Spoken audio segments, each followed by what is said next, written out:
Hey folks. So yeah, it was a pretty good week again. Can't really complain when you find anything at all.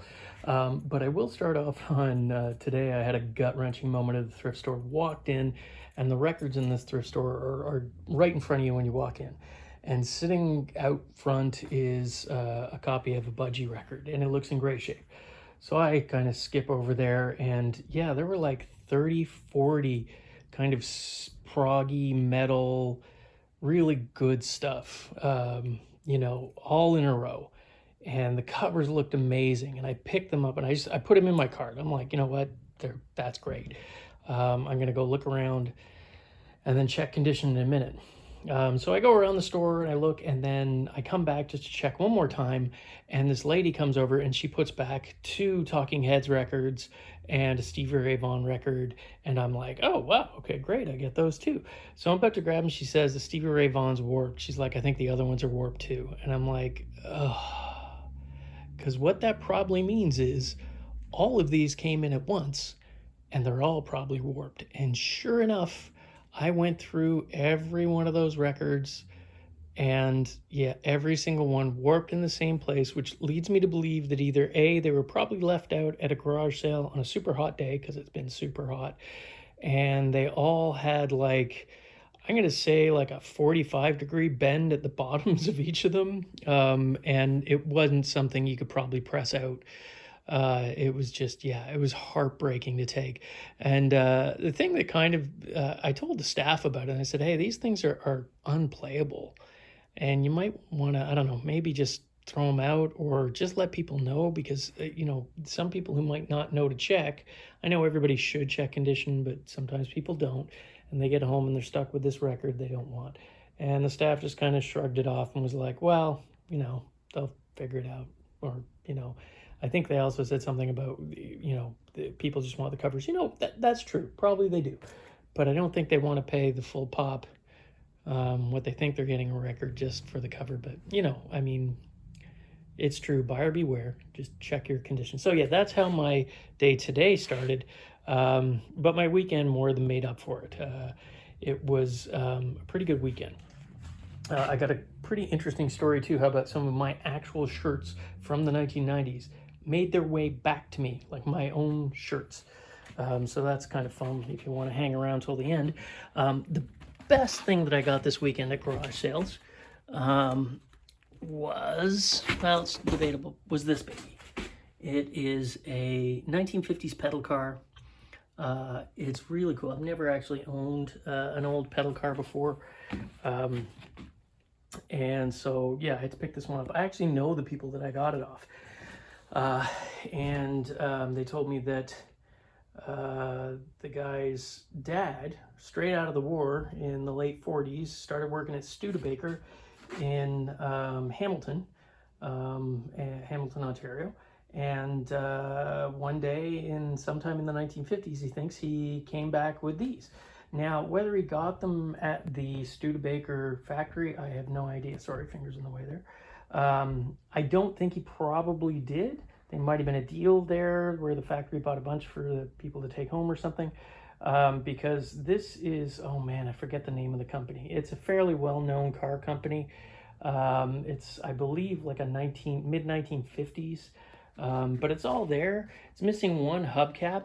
I kind of think maybe he thought it was a Studebaker because this S right on here, which is, similar to what I think the Studebaker caps look like, and it might have been based on a Studebaker body. I don't know.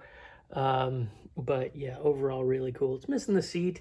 It probably would have had a little grill badge right there, or hood ornament of some kind.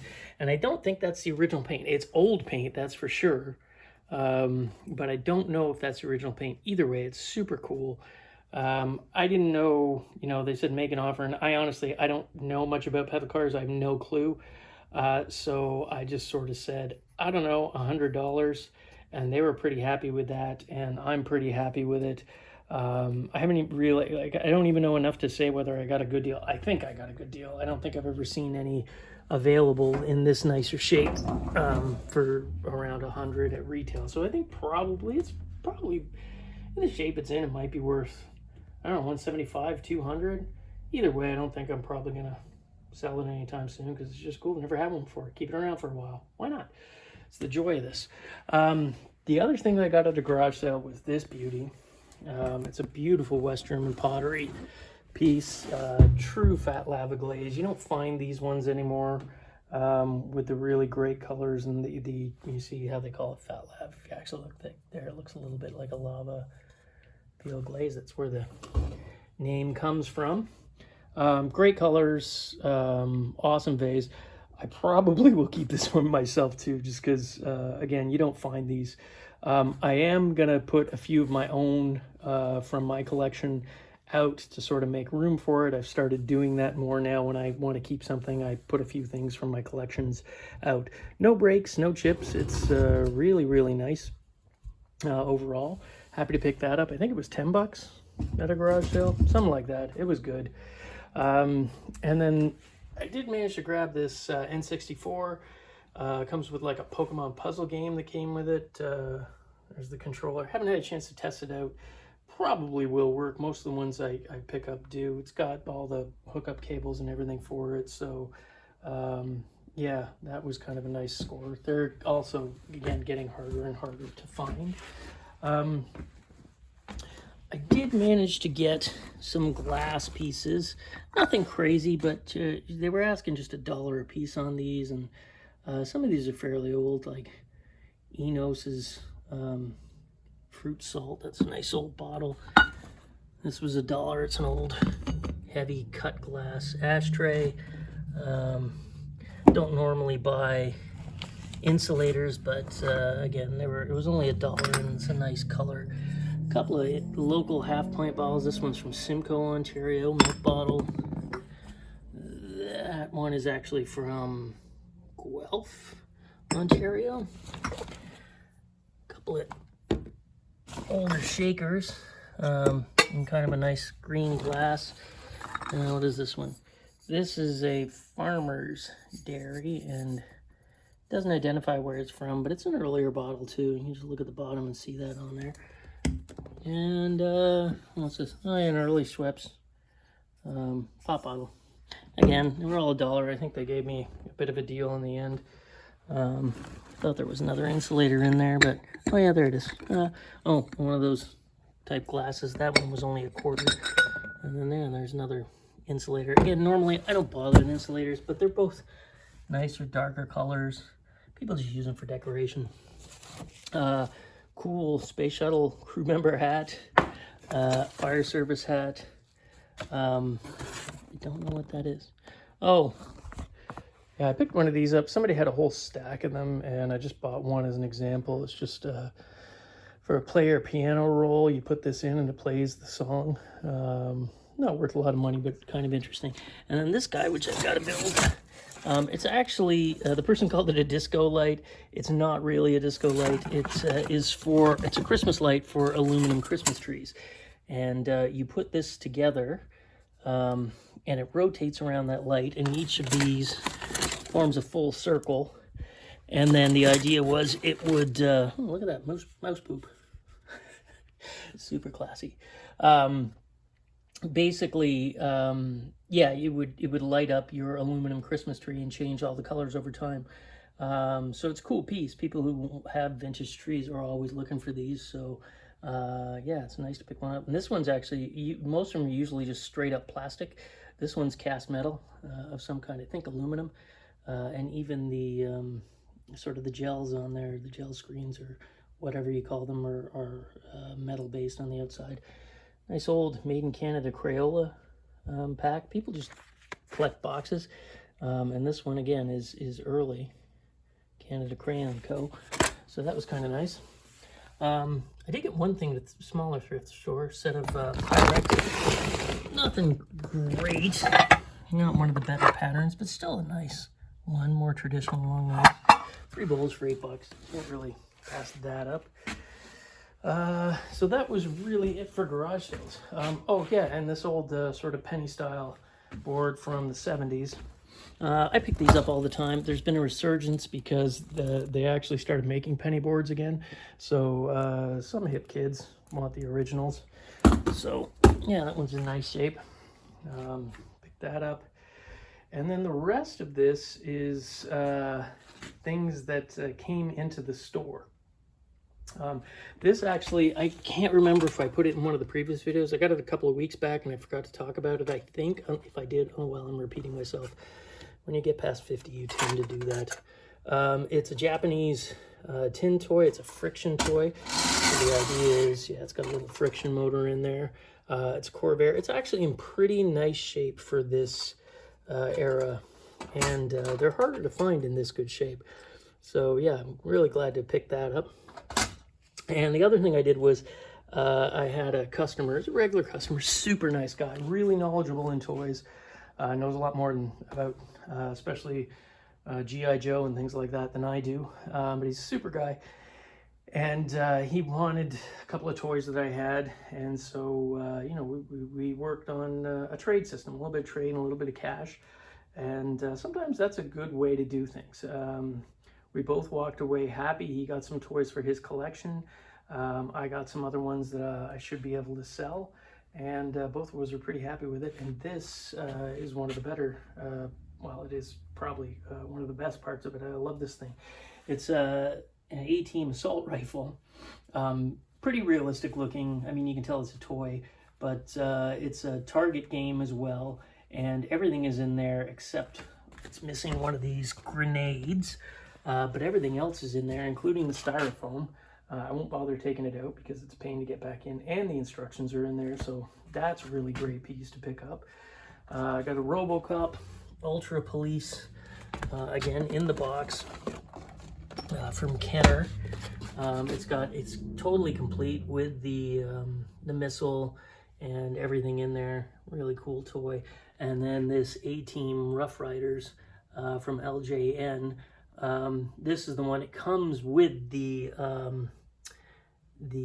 enforcer van, and the chopper that's in there, I'm not going to take it out and show you because it's a pain to get it back in, actually carries the van and drops it. It's all in there. It all works. It even came with an extra one of these. So you got the, what is that? It says right on there. Oh, Faces Corvette on there too. Kind of like Stompers, but not actual Stompers. Still pretty cool. Cool to have the box, and again, pretty complete with everything. And then the rest was this bag of sort of random toys. Most of these are He-Man knockoffs, which you would think, okay, knockoffs, not something you really want to deal with, except that a lot of these now have become really collected, and some of them are worth a lot more than your average He-Man type thing. I haven't gone through them all. But they are pretty cool, if not a little cheesy. I forget the names of the lines. I'm sure toy guys are screaming at the TV right now for me. But this one is actually from, I believe, the Warlord series based on the Warlord DC comic book. So that's kind of cool. These guys are the knockoff guys. They're hilarious. I mean, like, it's like you can tell the body is a He-Man knockoff, Motu knockoff, and then it's like, let's just stick a snake head on it. Yeah, the kids will love that. But this guy is actually great. Kind of like a Chinese dragon head, I think, of some kind. Maybe just the devil. Who doesn't love that? Look at that. Yeah, that's great. And they're in pretty nice shape. I think a couple of these guys are wrestlers from the Remco AWA series as well. This guy, I have no clue. Like, I can't find anything about it. That's Chuck Norris. You know, I could make like 1,000 Chuck Norris jokes, but I don't have the time right now. And then these are LJN Dungeons and Dragons. Dungeons and Dragons is having a moment right now, largely because of Stranger Things, kind of like that Kate Bush album too. I actually collected these as a kid. I kept a few of them, a few I sold, but yeah, I couldn't pass those up, and they were in the bag as well. So that was a great, nice little trade. I got some stuff that I'm happy with. He got some stuff that he's happy with. Everybody's happy. That's the best kind of trade you can really ask for. And then finally, I'll tell you the story. So my parents, my mother is unloading some of her collections. Yes, it's in the blood. That's how I got into this. It's clearly genetic, the collecting, some may say hoarding gene. But I went over there to, I said I would sell some of the stuff in the store for my mom.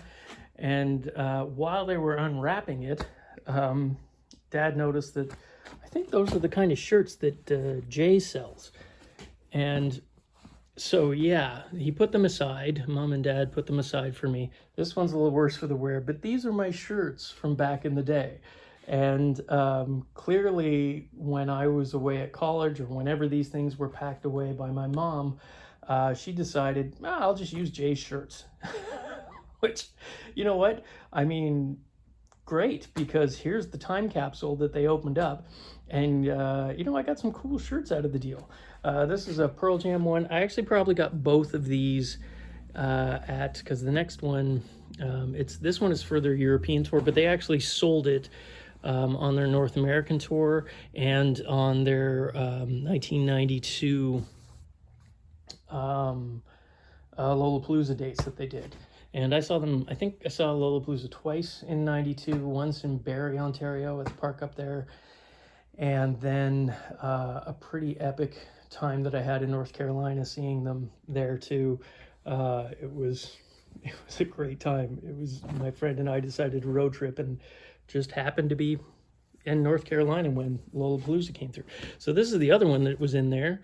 Again, the Lollapalooza Festival in 1992, single stitch, made in the USA. The lineup was pretty good. I mean, you had Lush and the Mary Chain on the same thing as like Ice Cube and Ministry. All the big sort of grungy bands were there. Red Hot Chili Peppers, Soundgarden, Pearl Jam. Obviously, those were the big draws. The side stage, I can't even remember who was on the side stage now. I want to say maybe Stereolab, or that might have been later. I went to pretty much every Lollapalooza that came through. And the side stage usually had some pretty amazing stuff on display too. But yeah, I remember Mary Chain and Lush just being incredible. I remember it all being incredible. I mean, even if you're not into these bands, it was a fun time and a great festival that sort of toured the world. But you probably know that. This is even earlier. This is from the 1980s because my parents and I went to a trip down to Florida in the 80s, and I picked this shirt up. It's for Florida State, the Seminoles. Not a politically correct shirt anymore. And, I mean, so, now we realize it's pretty obvious back then. Saying things like scalp them, it's not cool. It really isn't. And, but yeah, anyways, this was a shirt I wore as a teenager. Again, another one that I just was like, wow, really? That's where that went? And then this one, I don't even remember because I wasn't a Trekkie as a kid. I was a Star Wars guy. I love the original Star Trek, but I just wasn't. And this is like from the Toronto Star Trek convention in 1991. And yeah, it's kind of like, it must have been the one for the Trek convention, pretty obvious. Because it says so right there. But again, single stitch shirt. They're a little bit stained up from hanging around in boxes for years. There's some heavy fading on the one Pearl Jam one, but I think that was faded before. And then I picked this up at a thrift store this week. Normally, I don't buy shirts that are kind of this new. This is from 2002, which is now, I guess, considered vintage by people. It's actually Kiss, and it was their 30th anniversary. And they teamed up with Kurt Johnson, who is a driver of in the NHRA for drag racing for funny cars. And yeah, they sponsored his car, I guess, that year. And it's got all the guys on the car itself and stuff like this. So I picked it up because I'm like, you know what, someone will like Kiss. I didn't think, it was that big of a deal. Apparently, it's pretty hard to find shirt. There's only one. If you go on use Terapeak, there's only one been sold on Terapeak in the last year, and it went for like a lot of money, over $100, I think. So this one's got some paint splatters on it. Sometimes that doesn't matter, sometimes it does. Either way, I think it was a great pickup for, I don't know, I think it was a couple of bucks or something like that. But overall, an unexpected find. I didn't expect it to be worth anywhere near that. And sometimes that happens. You take gambles when it's $2 or $3, because really, you know, what are you out, like a coffee at worst? So yeah, that was my week, last week. If you guys, my subscriptions have gone up quite a bit. I crossed that 1,000 mark, and I'm pretty happy. My hours went up as well, so you know the things are chugging along. I actually, if you follow the store page at all, had a friend of mine, their son came in, and he actually has a video on YouTube that got 35 million views. The Chug Jug song from Fortnite. Levi came in the store and we were hanging out, and he actually said he would teach me how to edit. So I'm getting closer to maybe being able to actually do some videos where I actually bring you guys along with me, and hopefully, you know, Levi can help me out with that. I should be able to figure it out by myself. I am a grown man after all, but man, sometimes the kids just know how to do it a lot quicker. And you know, 35 million views, he clearly knows how to do something right. So yeah, maybe before the summer ends, I can take you guys out with me on one of the hunts. But anyways, I'll wrap it up right there. If you guys have any friends or any sort of any friends who are into this sort of content, please pass my page along to them, channel along to them, and yeah, I'm just babbling at this point. It happens often in my life. Just ask my wife or my friends or anyone. See, I'm still doing it. I can't stop. All right, I hope you all have a good week, and I hope you all manage to get some really cool treasures. Bye.